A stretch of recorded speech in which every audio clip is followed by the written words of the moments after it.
Oh, fuck! Holy shit! Wow! Welcome up. Welcome back. Welcome back. Welcome back. Welcome back. Welcome to another edition of Friday Phil with yours truly. That is me, Phil, aka Unfiltered. I've taken on a brand new motto, and that motto is dream big, fart loud. That's right, everybody. Dream big, fart loud, as one tends to, especially if you're shooting for the stars. But while you're shooting for the stars, shoot loudly out your ass. Blow it out your ass, as Ludacris used to say. Dream big. Fart loud, ladies and gentlemen. Anyway, how we doing? It's another Friday. Another long week. The end of September. Very long month. Actually, no, it's not been a long month. It's just been another brazen month in September. Another slow month. But it feels like September just started. Now we're at the end of September. It's still hot as fuck in California. It's hot, and I don't like it. Like, it's breezy and nice in the morning, and it's kind of chilly sometimes. I'll take a walk with a jacket on, but then by the time, like, 12, 1, 2, and I get ready to go home from work, it's hot, and it's not fun. It fucking sucks. Like, really fucking sucks. I do not like the heat. I really am waiting for fall weather. I would really, really, really appreciate it if fall would hurry up and fucking get here, so I can just wear a sweater all the time and be warm and cozy in the cold weather. That would be fan-fucking-tastic. I would have made the thumbnail for this show a little bit earlier, but I've been really effing lazy, and I had a really busy day at work today. But there's a lot of shit that came out within the last, 12 hours. But before I get started, let me chime in with the chat here. Let's see who all's here. Chainsaw Reacts. Love you, Phil. Keep being amazing, man. Have a good show. Thank you for tuning in, Chainsaw. I appreciate it, man. Much love. Love coming on Council every Wednesday. Council creators under the Chainsaw Reacts channel. Go ahead and check that out if you guys already haven't. Daryl Taylor. Hey, Phil. How you doing? How's it going, Daryl? Good to see you. Good to see you. Got Braden in the chat. Hi, Phil. Hi, Braden. How you doing, man? Good to see you. Good to see you. Daryl Taylor, seeing Transformers 1 tomorrow. Hey, there you go. I've heard nothing but good things about that movie. I've heard good things about that. I've heard good things about The Wild Robot. I have not heard good things about Francis Ford Coppola's Megalopolis. That one is the most mixed reaction to a movie I've seen in a long time. Probably since, like, Don't Worry, Darling. But, yeah. Cool, man. Hope you enjoy. It looks like that one's been hitting pretty hard. Should be a lot of fun. Should be a lot of fun. Definitely, definitely. But moving right into it, we've got some unfortunate news that just came out early this morning, like right as I got into work. The unfortunate passing of one Maggie Smith. Miss Great, late and great now, Maggie Smith, Miss Dame Maggie Smith. For anyone who is not uninitiated to who Maggie Smith is, if you're familiar with the Harry Potter franchise, she was one Minerva McGonagall. That's right, Harry Potter's esteemed professor and head of the House of Gryffindor. That's right. Unfortunately, she did pass away this morning. Sometime does not say from what exactly, but unfortunately, it looks like. Let's see here. Yeah, there's no cause of death as of yet, which is, I'm not too terribly concerned about it. It's just really unfortunate that we lost such a amazing actress who put in a lot of time and effort into a franchise. But she's also been in some other stuff too. Let me just go ahead and pull up her filmography here. She was part of she's got a massive filmography. Like, oh my god, like a large filmography here. Hold on, do we even have like a? Well, I'll just read it from the wiki. It looks like she won Academy Award for Best Actress in the prime of Miss Jean Brodie in 1969, Best Supporting Actress for California Suite in 1978, Oscar nominated for Othello in 1965, Travels with My Aunt, A Room with a View, Gosford Park. She, as I mentioned, portrayed Professor Minerva McGonagall from the Harry Potter film series. Also was in Death in the Nile, Hook, Sister Act, The Secret Garden, The Best Exotic Marigold Hotel, Quartet, and Lady in the Van. The first thing I saw her in was Hook. That was the first movie I was ever familiar with Maggie Smith. She was an amazing actress. Matter of fact, in my last hour of work today, I just YouTubed a ton of Maggie Smith, Minerva McGonagall best moments, and you know, kind of just relive the Harry Potter franchise.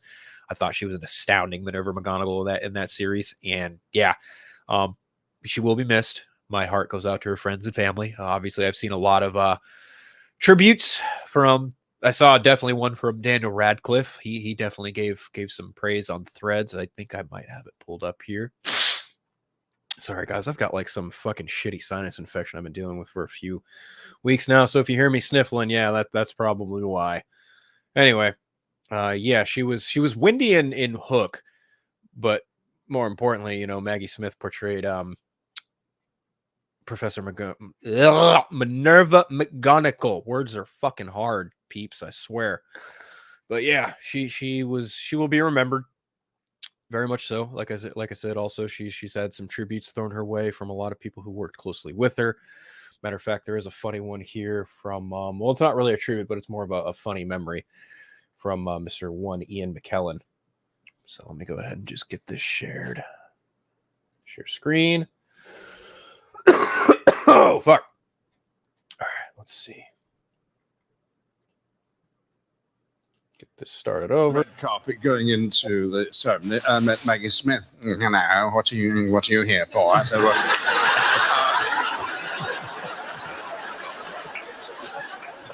said, well, Lord of the Rings. Oh, yeah. She said, what's that round your neck? Oh, so it's my punami, Maggie. Oh, your punami. What's that for? I said, well, if I wear it, it'll bring me luck. And oh, very nice. And we went our separate ways, and you know it lasts for 3.5 or 4 hours, you know, don't you? Oh, yeah. Oh, God, you sit there and sit there. And at the end, of course, everyone else wins the Oscar apart from you. And a bit dejected, you're coming out looking forward to a drink, and you bump into Maggie Smith, and she points out at you and she says, it didn't work, did it?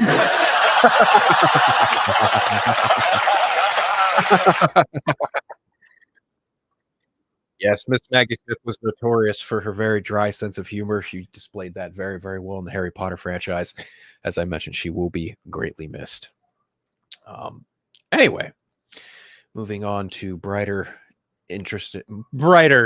topics of conversation. Yeah, there was another thing that literally broke right before I went live, and I guess we'll just kind of get right into it. It was in the thumbnail, and that is Bane and Deathstroke getting a movie at DC Studios. Huh. Now, this is coming from the Hollywood Reporter of all places. Let's go ahead and break this shit down, shall we? Let's check this shit out. All right. Batman villains Bane, Deathstroke getting movie treatment at DC Studios. DC will be doing some back-breaking development work to bring these criminals back to the big screen. This is a exclusive from one Boris Kitt. Let's see what it says here.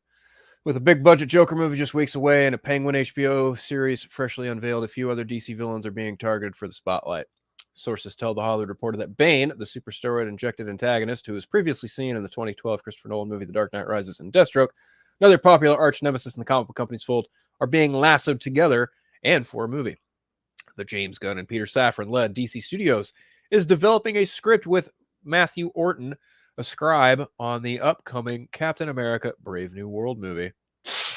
There is no director on the project. Bane is a relatively recent addition to Batman's Rogues Gallery, with writer Chuck Dixon and artist Graham Noah creating him in the early 1990s. The character was born and raised in a prison on a fictional Caribbean isle locale that allowed him not only honed his brute fighting skills, but also absorbed the teachings from all manner of international criminals.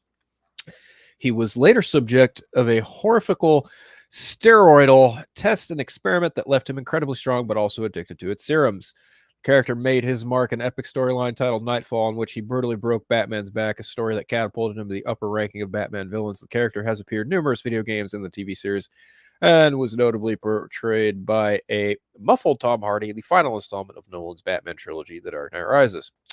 Deathstroke, on the other hand, was first introduced in 1980 to be a top-tier villain for the Teen Titans, but the super-enhanced Master Assassin grew to become one of DC's most popular bad guys, squaring off against Batman and the Justice League and headlining his own comics title several times. The character was created by, of course, Marv Wolfman and late, great George Perez, has popped up in video games and animated fare. Cy Morales played the character in the recent live-action Titan series, while Joe Manganiello cameoed as the One-Eyed Killer in some of Zack Snyder's DC movies. Actually, it was only the one. It was Zack Snyder's Justice League. He was at one point going to be the villain in The Batman when Ben Affleck was directing and starring. At another point, he was attached to star in a Deathstroke film from the Raid director Gareth Evans. DC and Warner Brothers have found considerable success in highlighting villains on the feature side. The most prominent of examples is Joker, with filmmaker Todd Phillips' unique take on the clown prince, propelling the movie to a $1 billion box office and Oscar Gold for the actor Joaquin Phoenix and composer Hilary Guðnadóttir. The sequel, Joker Folie à Deux, premiered at the Venice Film Festival and opens October 4th. That's next week. Colin Farrell is starring in The Penguin, a spinoff from Matt Reeves' 2022 film The Batman. The 8-episode series has garnered strong reviews as it debuted on September 19th. And anti-heroine Harley Quinn has been played by Margot Robbie in a trio of films, including the 2021 Gunn-directed The Suicide Squad, which provided a winning combo for both character and actress. That's debatable. But taking villains and making them compelling enough to lead a feature the audiences would want to sit through is a challenge. The first step, of course, is the writing. Orton's resume is filled with grounded and gritty work involving criminals and killers. He received his first credit penning Operation Finale, the true-life drama that told the plan of captured Nazi SS officer Adolf Eichmann, one of the architects of the Holocaust. Chris Weitz directed the feature that starred Oscar Isaac and Ben Kingsley. He also created Devil's Peak, a serial killer crime miniseries by South Africa's DSTV, and his hostage thriller Cleaner, starring Clive Owen and Daisy Ridley in the can. He earned a credit on Marvel's Moon Knight TV show, and company brought him back to the fold to pen reshoots for the Captain America Brave New World film, which deals with terrorism. The movie opens February 15th, 2025. Orton is repped by WME, Grandview, and Johnson Shapiro. Okay. Well, let's see. Is this true? Well, considering it is coming from the Hollywood Reporter, I would put more stock into this so far over any of the other nonsense that scoopers might want you to think. Now, granted, the Hollywood Reporter also broke that a Teen Titans film was in the works from the same writer who wrote the Superhero Woman of Tomorrow movie. That is yet to be officially announced and part of the slate that James Gunn and Peter Safran are developing. Important to keep that in the back pocket. If it is true, how do I feel about it? Well, Deathstroke is one of my favorite, if not my favorite, DC villain of all time. Do I want to see him team up with Bane? That's an interesting question. That's an interesting team up, because then the question poses, well, you have two bad guys. Who do you throw them up against? And my mind immediately went to a villain I would love to see in live action, and that's one Vandal Savage. I think he would be a very perfect foil for the both of them, considering they are some of the most brutish and brutality-esque characters in the DC catalog. Who do you get two hired contract killers to try and kill? How about the most unkillable being on the planet? But, this is just an early talks thing, early development, very, very early development. We don't even know if this thing might even make it to cameras. The prospect alone of a Bane and Deathstroke movie intrigues me. I am a Batman fan. I am very clearly a Batman fan. If you're going to utilize two of his main antagonists, and I've even asked Marv Wolfman this, if he even considers Deathstroke a Batman villain, because Deathstroke has in recent years been a foil for Batman. And Marv Wolfman, if I remember correctly, he said something along the lines of, no, not necessarily. He was meant to be more just a general DC villain, and he has catapulted himself into the upper echelon of one of the greater and most popular DC villains of all time. Now, again, like Bane, on the other hand, we haven't seen him since Christopher Nolan's The Dark Knight Rises, at least in a movie. He was in Gotham for that short-lived series. He was in like the 4th season, I think. They had a version of Bane pop up there, I guess. Oh, excuse me. But yeah, I'm not exactly sure how Bane and Deathstroke work together.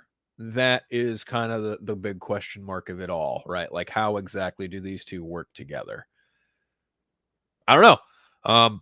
I think it's an interesting concept. I mean, given that, we've got a Superman movie happening. You've got a Supergirl movie, a Swamp Thing movie, a Batman and Robin movie with Damian Wayne as Robin, and then you've got Booster Gold on television. You've got the Amazon show. Oh God, what is it? Paradise Lost. And you've got Booster Gold. You've got fucking Waller. Peacemaker was grandfathered into this, and of course Lanterns, which I will be getting to very shortly. And now even a rumored, heavily rumored, possibly confirmed Teen Titans film, which James Gunn has not denied the existence of. I will say he's usually pretty quick to, if something's bullshit, he'll fucking come out and say, nah, ain't true. Boom. Interestingly enough, I have not seen him debunk this, but at the same time, he did just make a post like as this news broke. Unfortunately, James Gunn made a post in regards to losing a friend to alcoholism. So I doubt he's probably even in the mood to answer any kind of questions like this of this regard and this caliber. And if anyone badgers him about this underneath that post, you're a fucking dipshit, because that's not cool.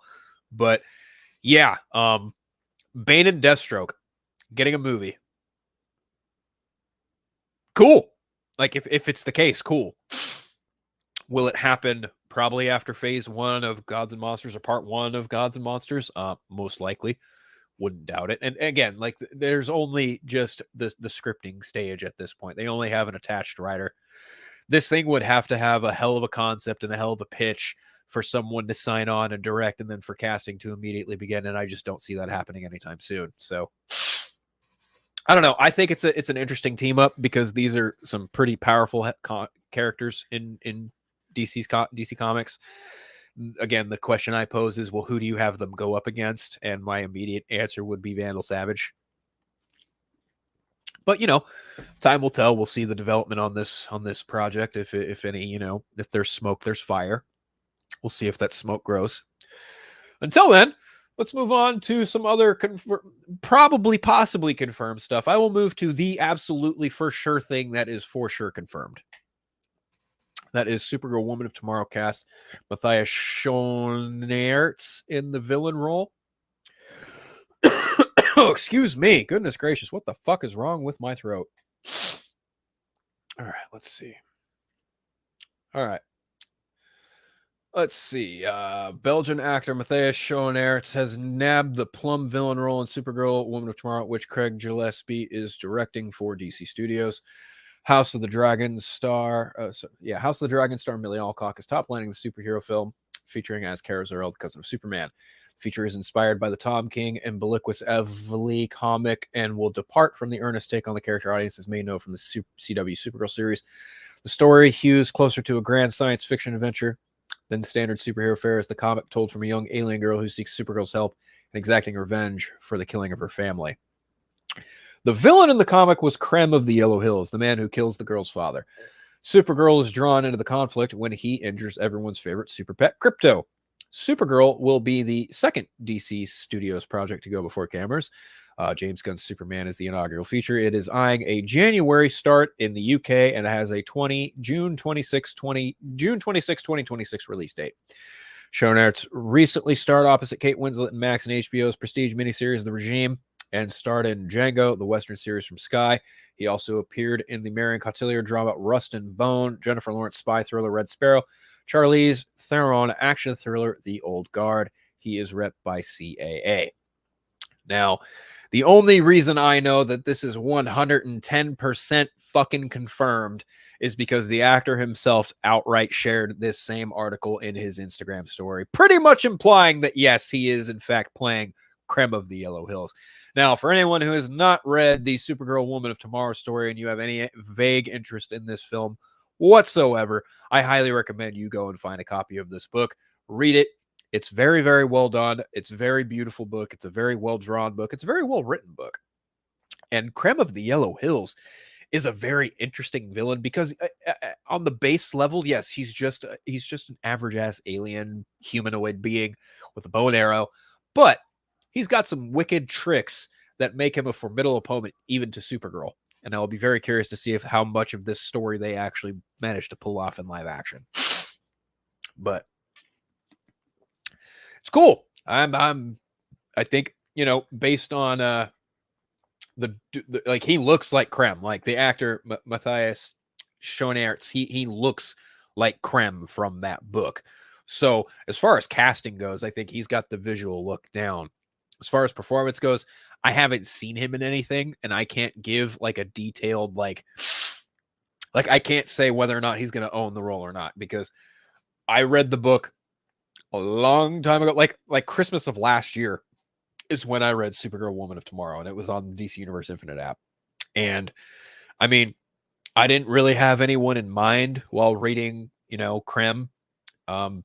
Just another standard comic book villain as far as I'm concerned. But hey, I'm excited to see what kind of portrayal this turns up. It'd be very interesting to see how this how this project continues to shape out, and who else they're going to get.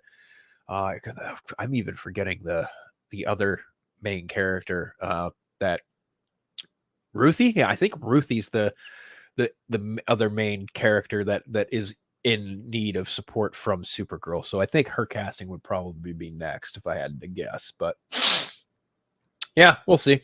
Time will tell. Speaking of castings, let's go ahead and get the other one that came out earlier this week out of the way.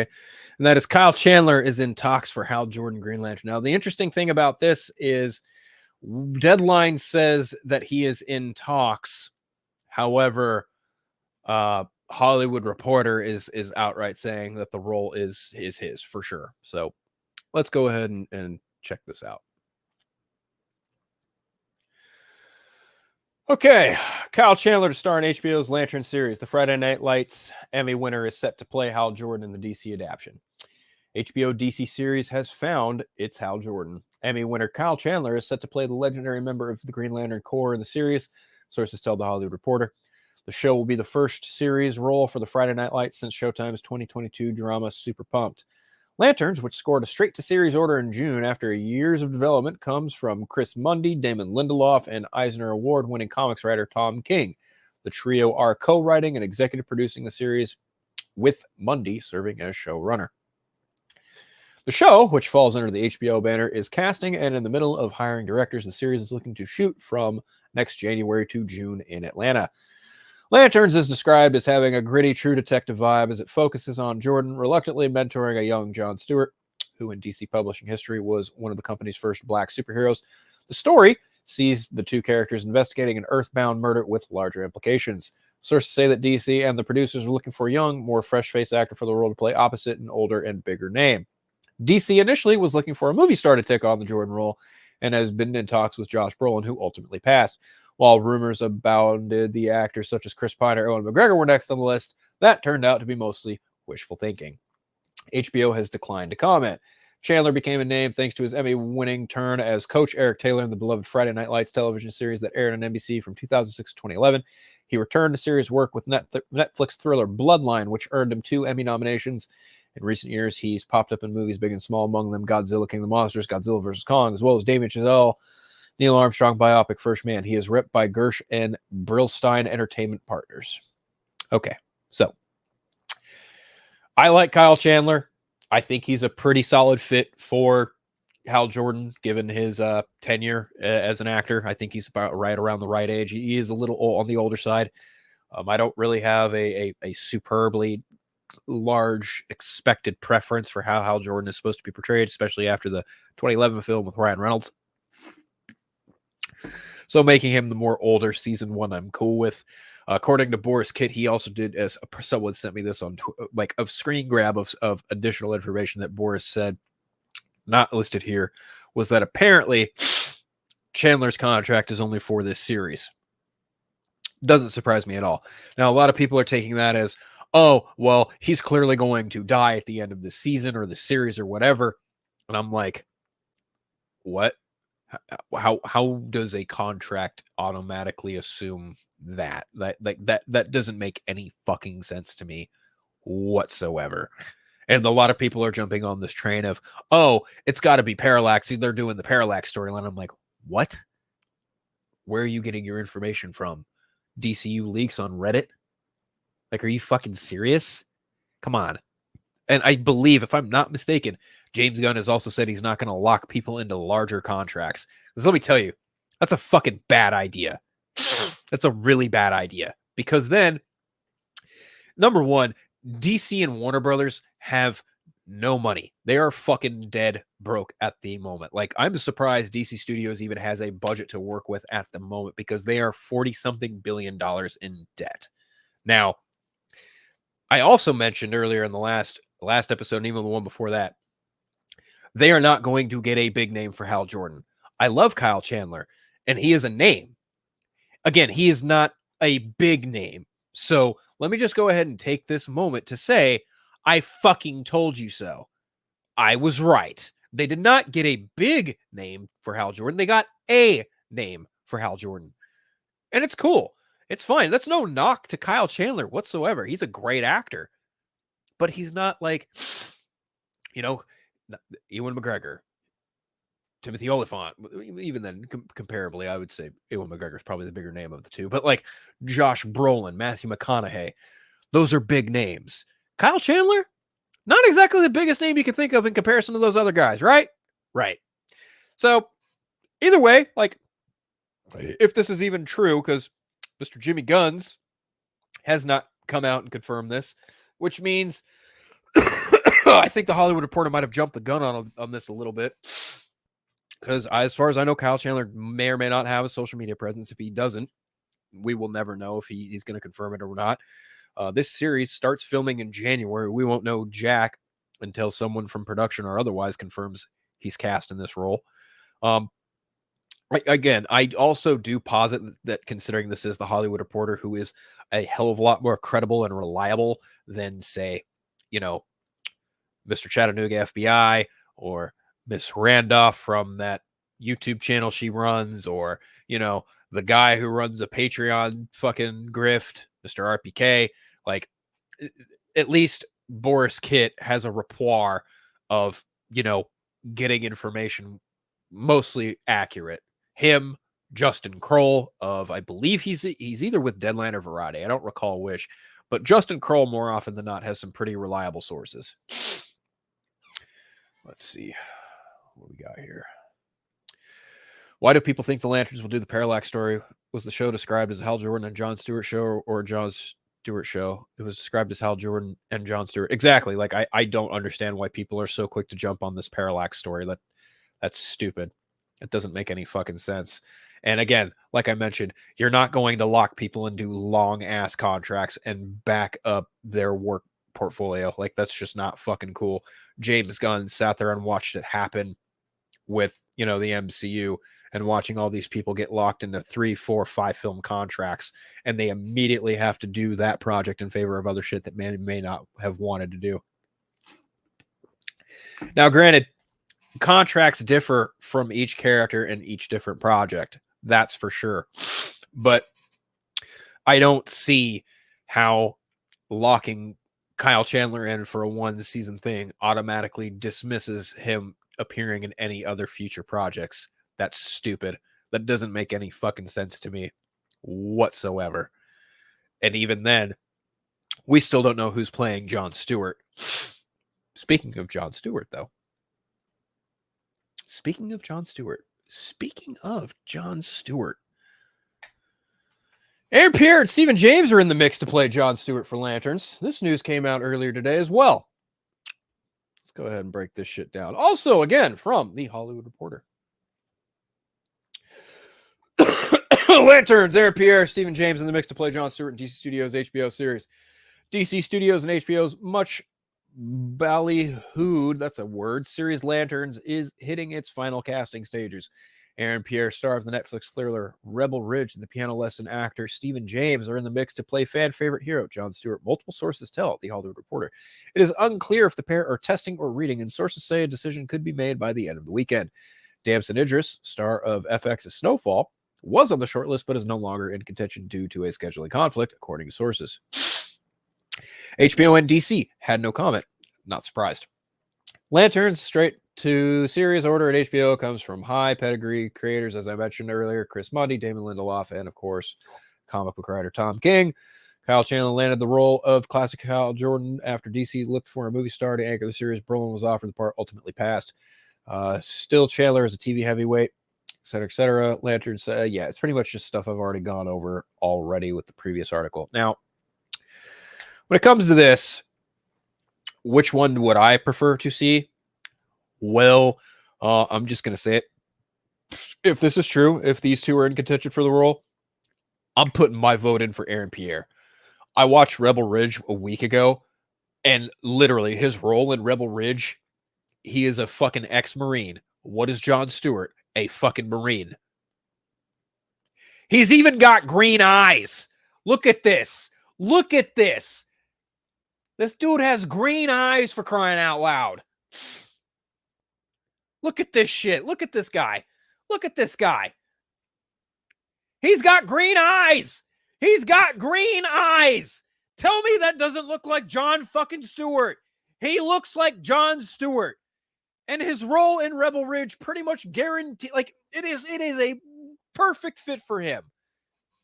Now, look, no offense to Stephen James at all, whatsoever. But damn, like, after watching Aaron Pierre in Rebel Ridge, and even also in Krypton, oh my God, he's Jon Stewart. Like, I would be shocked if he did not get this role if this is true. I would be genuinely kind of surprised, but I could see him taking on this role and being Jon Stewart and James Gunn's DCU. I could see that fucking happening. Like, there is not a more perfect fit for a role that I have seen in a long time. Like, this is Ben Affleck Batman good. Aaron Pierre, Jon Stewart. Make it happen, Jimmy Guns. Come on, Tom King. Come on, Chris Mundy. Come on, Lindelof. Do the right thing. Cast Aaron Pierre. Aaron Pierre is Jon Stewart. Yes. Please and thank you. Make it fucking happen. I'm here for it. But if the other gentleman gets the role, then, more props to him. But I'm really, really hoping that it's Aaron Pierre. Because I could see Kyle Chandler and Aaron Pierre having a very interesting dynamic between the two of them. Like, I've seen a hot-headed Kyle Chandler in Godzilla King of the Monsters, and I've seen a very quiet, reserved, but intimidating Aaron Pierre in Rebel Ridge. I could absolutely see the both of them playing off each other super well. Ugh, this shit is killing me. Anyway, yeah, I am Team Aaron Pierre all the way, 100%. If this news is in fact true, so fingers crossed he gets it. I hope he gets it. I would certainly hope that, you know what? Yeah. To me, this news, if it is true, this is fucking awesome. Yeah, I absolutely would like to see Aaron Pierre in the role. Like, I really do hope he gets it. So, rooting for you, man. Hope you get it. Rebel Ridge is awesome. Go watch it on Netflix. That movie was pretty effing dope. Pretty effing dope. You know what movie also looks pretty effing dope? Thunderbolts. All right. I know we're changing gears here pretty quickly. But yeah, the Thunderbolts teaser trailer dropped on, I believe it was Monday. Might have been Tuesday. Might have been Monday. When was it? It was Monday. There was a Thunderbolts teaser trailer. It's about 3 minutes long. I have seen like 2/3 of the footage already. It was at Comic-Con. I went to Comic-Con this past July. It was awesome. And in Hall H, they showed us a lot of Thunderbolts. Pretty much everything except the ending of the trailer was the same. The only difference is the ending that I got in Hall H was all the people, including Bucky, sitting in a car, listening to Alexi sing and being kind of miserable. And then we get, the Thunderbolts logo. However, this trailer ends with Bucky shooting at them. And I was like, oh, that's different. So I know a lot of people are making the comparison of like, oh, this is Marvel's answer to Suicide Squad. I'm just like, but the Thunderbolts are nothing like the Suicide Squad. I don't understand the comparison. Like, it's kind of a goofy comparison, if I'm being brutally honest.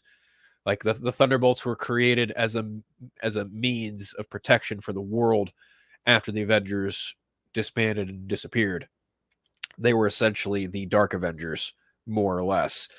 And I'm kind of guessing there are a lot of people in my circle, and I'm gonna kind of take a cue here from Chris Balgo over at Marvel Ultimate Alliance, in that I'm kind of in the mind of like, yeah, it very well could be like once the movie ends, they're gonna just Thunderbolts asterisk, and that everything's gonna change, and it's gonna be Dark Avengers. That's my guess. Wouldn't surprise me if that was the case. They did something similar at the end of Falcon and Winter Soldier. They changed it to Captain America and the Winter Soldier at the very end of that. So I don't know. I think the trailer looks dope. I did a reaction to it on Monday. I uploaded that. So if you guys are curious to see my full-fledged reaction to it, just go look on my channel. I did the reaction to it. I would play it live, but I really don't feel like doing that right now. But yeah, I think Thunderbolts looks fucking amazing. I think it's going to be good. It's going to be different. It's going to be something, the MCU's kind of needed. And it honestly feels like kind of a nice payoff to things from Phase 4, because you've got the likes of Yelena Belova and Alexei Red Guardian from Black Widow. You've got Taskmaster from Black Widow. You've got Ghost from Ant-Man and the Wasp. You've got John Walker from Falcon and the Winter Soldier. And you've got the brand new character Bob, who's pretty much playing Sentry, as we can all guess by this point. And I forget, is there anyone else? Is there anyone else that I'm forgetting? No, I think I pretty much just nailed all the team members right there. But yeah, Thunderbolts looks crazy action oriented. It looks very, gritty in a lot of respects. You've also got Val, played by Julia Louis-Dreyfus. Looks like she's the one who bought Avengers Tower. Does that surprise me? No, not really. Not at all. I mean, it's cool. It's a cool idea, but yeah. Is she the one who brought them together? Quite possibly. I mean, she was there for John Walker. She was there for Yelena. So I would have to imagine that she probably is the one who did bring them together. I wouldn't doubt it. But yeah, there was also some other Easter eggs in there, like the Loki scepter was there. There's a couple other things there too. Like, the trailer was really well cut. It was really well made. And you even got Sebastian Stan's Bucky in there as well, wearing a senator pin. Now, is he a U.S. senator? Is he just like a worker for a U.S. senator? I don't know.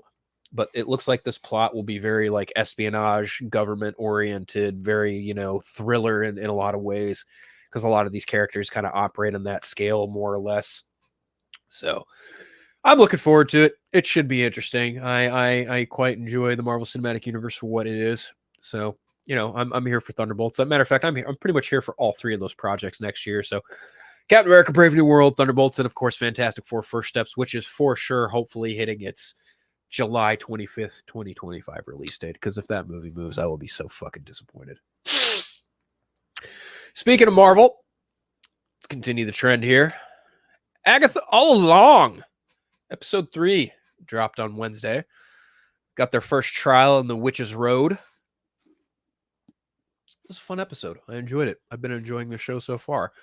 I don't really have anything bad to say about it. I thought the trial that they performed was very interesting. It was potions oriented. It was Jen's time to take the head and, get them out of there. It was their first trial. It was really cool. Seeing a lot of them have faced their own fears, or be confronted with things that they have feared the most, like Agatha seeing a vision or hallucination of a baby bassinet, and inside it is the Darkhold, pretty much alluding the idea that yeah, she did give up her son Nicholas Scratch for the Darkhold. The reason why, I don't know. I hope we get to know by the end of the series. That'd be pretty cool. Let's see, what does Daryl Taylor have to say? I think the movie will be about the Thunderbolts learning about Val making the Sentry. Oh yeah, I could see that, because it definitely has that feel of they're creating a superhero again. They're trying to recreate or create another new hero, like they did with Captain America, like they did with the Incredible Hulk. Like, I feel like Sentry is the next one in line. So that definitely makes sense. But like Agatha, the big thing about Agatha this week was they got a name drop, an instant name drop. Spoiler for anyone who hasn't seen the episode yet. But we got a fucking confirmation of a name that's been floating around since WandaVision. Mephisto! Will he actually show up in the series? I don't know. Would be cool, wouldn't it? Would be pretty effing cool to see Mephisto show up in a magic-oriented show about witches and shit. Oh, fuck. Excuse me. Anyway, yeah, I enjoyed Agatha All Along, episode 3. It was a very nice episode. I was kind of sad to see Deborah Jo Rupp's character kind of bite the dust at the end, though, but I feel like that's intentional because, as we know, through promotional footage, Rio, oh, what is her last name? Rio Vidal, I think. Aubrey Plaza. She's supposed to show up on the Witch's Road at some point, so she'll probably end up being the Earth Witch, taking the place of Sharon, whatever the fuck Deborah Jo Rupp's character's name was. So that'll be cool. I'm looking forward to it. I have not been disappointed yet by Agatha all along.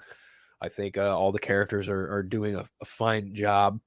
And also, Catherine Hahn is just delivering just an outstanding performance through and through with this in the 3 episodes that she's present in. The young gentleman, Joe Locke, his character Teen, is also pretty funny and interesting as well. Let's see. Daryl says, I'm sick of these morons hating on this show. I don't get the hate. I don't get it. Like, people were totally just, on board and praising WandaVision, but they're going to hate the show. And I'm like, guys, the show is developed by the person who wrote WandaVision. What is the fucking problem here? I don't get it. I thankfully I don't see a lot of that on Threads. I'm guessing a lot of that is probably on Twitter X, whatever the fuck Elon's hellscape is called these days. But thankfully I don't see a lot of that on Threads. So if there are people hating on it, that's their business. If they want to continue to be whiny ass man children, again, their business. They want to continue to cry and whine about a show that, is a thing that exists. That's their prerogative, and they want to be miserable SOBs about it. They can be miserable SOBs about it.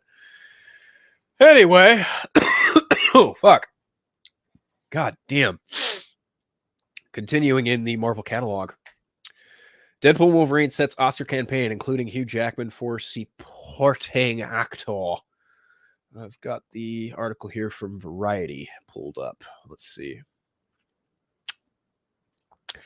I agree, Daryl. I agree. Every Marvel show is not going to be Daredevil or X-Men 97, nor should it be. That was always the beauty of Marvel and Marvel Studios, is they do not need to be all the same. They are not all the same, despite that being the common fucking criticism from all these fucking chuds online. Oh, it's all the same. No, it's not. Just Taika Waititi's movies are the same. Anyway, Deadpool Wolverine sets Oscar campaigns, including Hugh Jackman for supporting actor and more. Marvel Studios' Deadpool Wolverine is setting its sights on adding some award gold to its already colossal box office haul in this year's award season. Looking to replicate the success of the 2016 original, Disney has determined to push the Ryan Reynolds and Hugh Jackman multiverse spectacle into contention with major award groups. Sean Levy's billion-dollar summer blockbuster will be submitted for consideration at the Golden Globes in comedy categories, with Ryan Reynolds as Wade Wilson, a.k.a. Deadpool, vying for one of the 6 spots in actor, comedy, or musical category. In surprising move, Jackman's return as Logan will be positioned in the supporting actor race across all key award shows, including the Golden Globes, Screen Actors Guild Awards, Critics' Choice, and even the Oscars, as confirmed exclusively by Variety. Additionally, the film is almost guaranteed a spot in the Golden Globes' recently introduced cinematic and box office achievement category added last year. It celebrates the year's most critically acclaimed and highest grossing films. Last year, inaugural prize went to Greta Gerwig's billion-dollar phenomenon Barbie, which was nominated for 8 Oscars, including Best Picture. To qualify for this category, films must gross at least $150 million, with $100 million coming from the United States, or achieve comparable digital streaming viewership figures recognized by industry standards. As far as the Oscar attention, Deadpool Wolverine will also aim for nominations in technical categories, including production design, sound, and visual effects. The original Deadpool, directed by first-time filmmaker Tim Miller, was both a critical darling and a box office sensation, ranking in over $780 million worldwide. It also became the highest-grossing R-rated movie at the time, coincidentally overtaken by the latest Deadpool entry. The film earned 2 Golden Globe nominations, including Best Picture and Best Actor for Reynolds. It was also recognized by major industry guilds, including the Directors Guild of America for First-Time Director, the Writers Guild of America for Adapted Screenplay, and the Producers Guild of America for Best Picture. Levy's first film feels like a strong candidate for a PGA nom, once again, as the guild often embraces box office successes, such as Top Gun Maverick, Knives Out, Crazy Rich Asians, and Wonder Woman. Reynolds, a 2-time Emmy winner for his FX reality series Welcome to Wrexham, is one of Hollywood's most bankable stars. In addition to starring in Deadpool Wolverine, Reynolds also produced the film alongside Levy, Kevin Feige, and Lauren Schuler Donner. He co-wrote the screenplay with Rhett Reese, Paul Warnick, and Zeb Wells. Weirdly enough, Sean Levy's name is absent for that because I know he wrote on it too as well. Oscar nom. Let's see. Coincidentally, Levy received his first Oscar nom as a producer the same year as the first Deadpool for the science fiction drama Arrival from Denis Villeneuve. Feige received his Oscar nomination as a producer for the box office smash Black Panther in 2018, which went on to take home 3 statuettes, including historic wins for Black artisans Hannah Beachler, production design, and Ruthie Carter, costume design. Jackman, one of the most accomplished actors of his generation, brings impressive awards pedigree to his resume with a Tony Award for The Boy from Oz, an Emmy for hosting the 58th Tonys, a Golden Globe win, and an Oscar nom for Les Miserables, along with Grammys for The Greatest Showman soundtrack. Jackman is no stranger to accolades.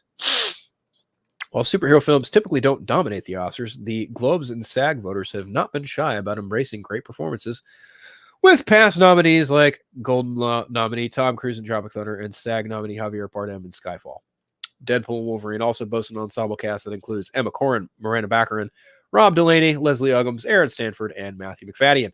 The film also features surprise appearances from stars like Chris Evans, Wesley Snipes, Jennifer Garner, and Channing Tatum. This summer, the Marvel entry crossed the $1 billion mark at the local box office, surpassing the 2019 smash hit Joker. Goes on to talk about the review. But anyway, will Hugh Jackman get an Oscar nom for playing Old Man Logan, a.k.a., Logan in Deadpool and Wolverine? I don't know. That'd be sick if it did happen. Be pretty effing cool if you ask me. I'd love to see that shit happen. Like, watch Hugh Jackman of all people get the golden, get the nom, get the Oscar nom for Best Supporting Actor for playing fucking Wolverine for like the 20th time. That'd be fucking hilarious. I'd laugh so hard if Wolverine got the Oscar nom for that. But seriously, like, that movie deserves all of the praise. It is so damn good. So fucking good. Just such a damn good movie in its own right. Such a fucking beautifully well-made movie by people who give a shit about the character, by people who give a shit about making movies. And also, for people saying that Fantastic Four may not meet its release date in July, I will say this. Deadpool and Wolverine started filming in May of 2023 during the writer's strike. It paused filming in July. That's like 2.5 months, right?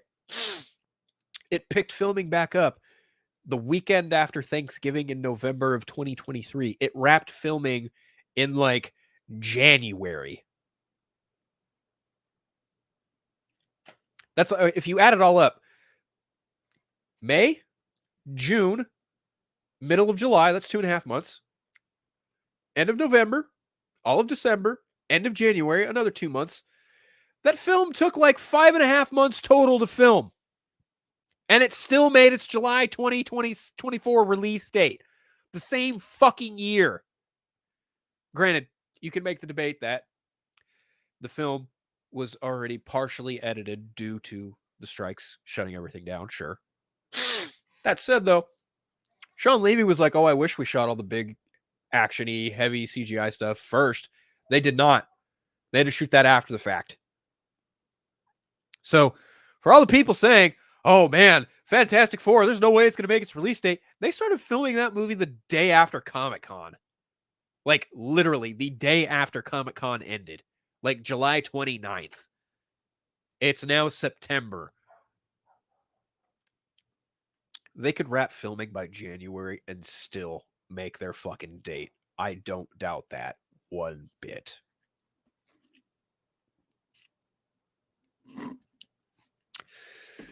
Let's see.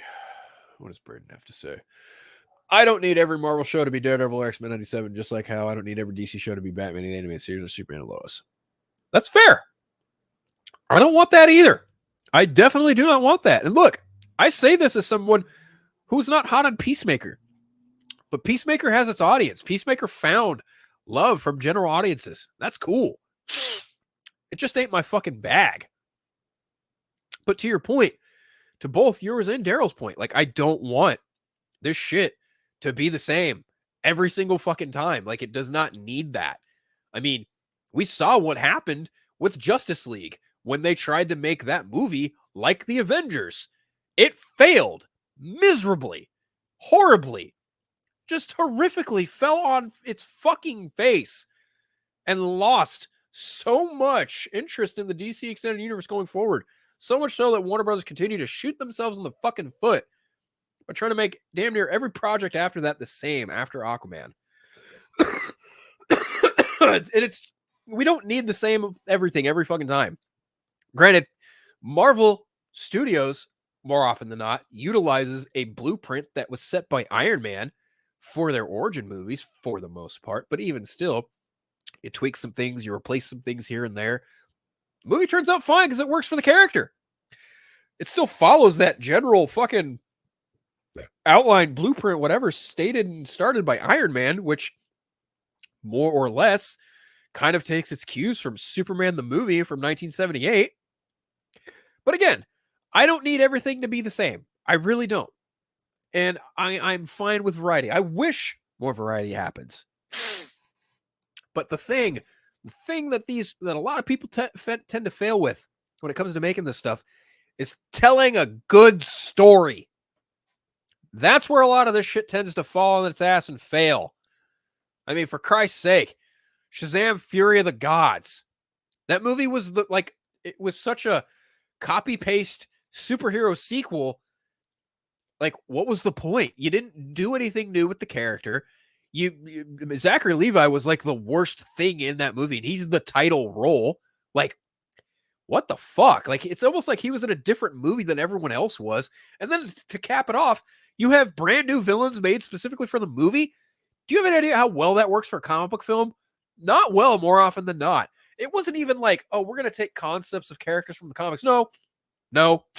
We're just going to make these characters up that have like loose ties to a pre-existing character. What the fuck? Then there's Aquaman and the Lost Kingdom. Man, I like it, but I'm not, blind to its problems. Holy shit. Another like movie that suffers from sequelitis. Daryl says it's getting ready to be October. They're still working on it. So I say let them cook with Fantastic Four, even though some people should put Fantastic Four during Phase 4. And see, that's the thing. I don't know that they could have, because they announced Fantastic Four like in Phase 4. So I don't know. I feel like them taking their time with it and wanting to do something extra special and extra different with it made the most sense. I mean,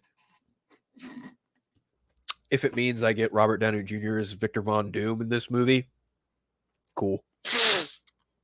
I can wait for that. I bet you anything that's probably why they were probably trying to tinker with, should we put it in this universe or should we wait it out and put it in a different universe? Like, that movie went through a couple different revisions before it finally landed on the polished script that Eric Pearson turned in. So, yeah, I don't know. It's getting ready to be October. I think they're supposed to move from the UK to filming here in the States here pretty soon. I don't really know that for fact. I just remember reading that in passing. But I am with Braden. I also think that the Fantastic Four will make its date, because let's be real. Like, with the streaming age that we're in now, movie success at box office is only so finite, and it's really just boiling down to its opening weekend, if not the opening first 2 or 3 weekends.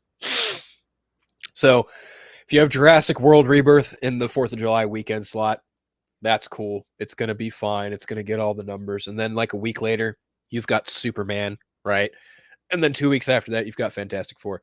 To me, that's just 3 reasons to hit the theater in the month of July, which, I will acknowledge it is getting very expensive to go see a fucking a movie in the theater these days. I can wholeheartedly admit to that.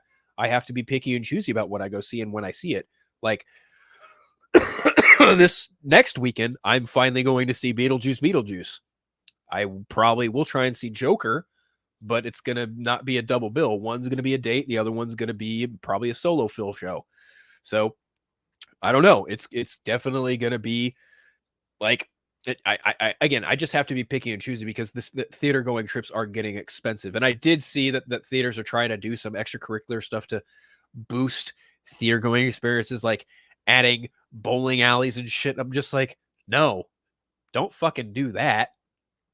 Make your fucking tickets cheaper. Like, you want people to go see a movie? Lower your fucking ticket prices. That's my opinion on it, but the fuck do I know? I'm not a theater analyst or anything like that. I hope to see some good chemistry with Pedro Pascal and Vanessa Kirby. I agree. I think they will be top tier. I think they're going to be very, very good in those roles. They look just like Reed and Sue, so I'm happy for them. I cannot wait to see them. And based on the sizzle test footage that I saw, they got it. Like they are fucking gonna be the new Marvel couple, and it's gonna be saucy. It's gonna be great. It is going to be. This is fucking awesome. It's gonna be fucking awesome. I can assure you, folks, that the Reed and Sue dynamic in Fantastic Four First Steps will be fucking awesome. Last bit of news here. This is probably also just as fucking awesome. Last little bit of thing here before I sign off is Batman gets a star on the Hollywood Walk of Fame. Okay, let's see. Let me go ahead and share my screen here. Let's see. This is from Jim Lee's own personal Instagram account. What we got here? We got Jason O'Mara, got Troy Baker, a guy dressed like Batman, Hamish Linklater, and Diedrich Bader, all in present for Batman's star on the Hollywood Walk of Fame. How fucking cool is that, right? That's dope as fuck. That is so dope. I cannot fathom how cool it is that my favorite superhero has a fucking star on the Hollywood Walk of Fame. That's so awesome. Oh, that's not what I wanted. God damn it. No. There we go. Okay, so there's the star itself. There's Jim Lee and a crowd of people putting the star in. That's pretty cool. Jim Lee right there. There's Batman. I don't know who these other people are, and I probably should have done that research beforehand. Oh, look, there's even James Gunn. He's got a comment right there. Now, there's a familiar face. That's Paul Dini, everybody. Acclaimed writer of Batman the Animated Series. And, of course, the four gentlemen who have voiced Batman across various different forms. Jason O'Mara voiced him in DC new animated universe movies, such as Son of Batman, Justice League War, Batman vs. Robin. You guys get the gist. Troy Baker voiced Batman in the Telltale Batman series. Hamish Linklater recently voiced the character in Batman Cape Crusader, and then Diedrich Bader famously voiced the character in Batman Brave and the Bold, as well as the Harley Quinn show. Yeah, this is dope. This is so fucking cool. This is super fucking cool. Like, Batman has a star on the Hollywood Walk of Fame. How fucking legit is that, right? That is the fucking sauce. That is fucking amazing. I love that my favorite superhero ever has a star on the Hollywood Walk of Fame. I cannot be more happy about that. But yeah, you know, I'm wearing a Batman beanie. I got the fucking Batman popcorn bucket right there. Like, I love Batman to death. He's my favorite hero of all time. There were other people there. Like, I saw Burt Ward was present. He took some videos and pictures with some prominent Batman voices. So yeah, next time I'm in LA, I'm gonna have to do a walk down the Hollywood Walk of Fame, and I'll have to snag a selfie next to that star. So yeah, that's super effing cool. Batman has his own star on the Hollywood Walk of Fame. He's the only superhero, as far as I know, to get that honor. So yeah, man, cool stuff. Anyway, that's about all I got. Yeah, that's pretty much it. That's pretty much it for this week. It's been quite an interesting week, bit of a slower week in terms of, like, you know, content. The Penguin had its debut last Thursday. Next episode debuts on Sunday. So yeah, that'll be cool to watch that on Sunday. It'll be a nice Sunday viewing.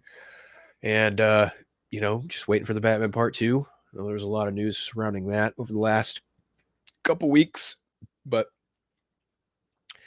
just let me go ahead and thank everyone who showed up in the chat today. I just want to thank Chainsaw, Daryl, Braden, Nerd Cosa Nostra, Dalton, everyone. You know, thanks for tuning in. Thanks for hanging out with me for this last hour. I really appreciate it. I'm gonna go get something to eat. Actually, no, I'm actually pretty full from that burger I had. I'm probably gonna go get something to drink and relax a little bit before I watch the vodka stream with Dave the Film Junkie. He usually has a show every Friday. I know he's been doing a lot of good stuff. He talked about a lot of this shit over the last week. So go catch his Monday and Wednesday shows. You know, he usually does Monday and Wednesday shows, as well as the Fanimated stream him and Scott McClellan do every Thursday. So yeah, guys, if you guys also just do me that favor, hit that like and subscribe button. I really, really appreciate it. You know, just do the thing. Yep. Just do that. Greatly appreciate it. Helps the show get noticed, et cetera, et cetera. You can also listen to my other podcast, my actual, audio-based podcast, a Batman podcast, The Eternal Night. I just did a solo review of the first episode of The Penguin. If you want to check that out, just search The Eternal Night podcast. It's hosted on Podbean, but if you search your podcast app, you'll probably find it. And you can also check out some of the stuff I wrote at Multiverse of Color. I recently did a review of Zack Snyder's Twilight of the Gods. So by all means, go check that out. As always, everyone, stay safe. Catch you all later. Have a great weekend. Take care. Much love.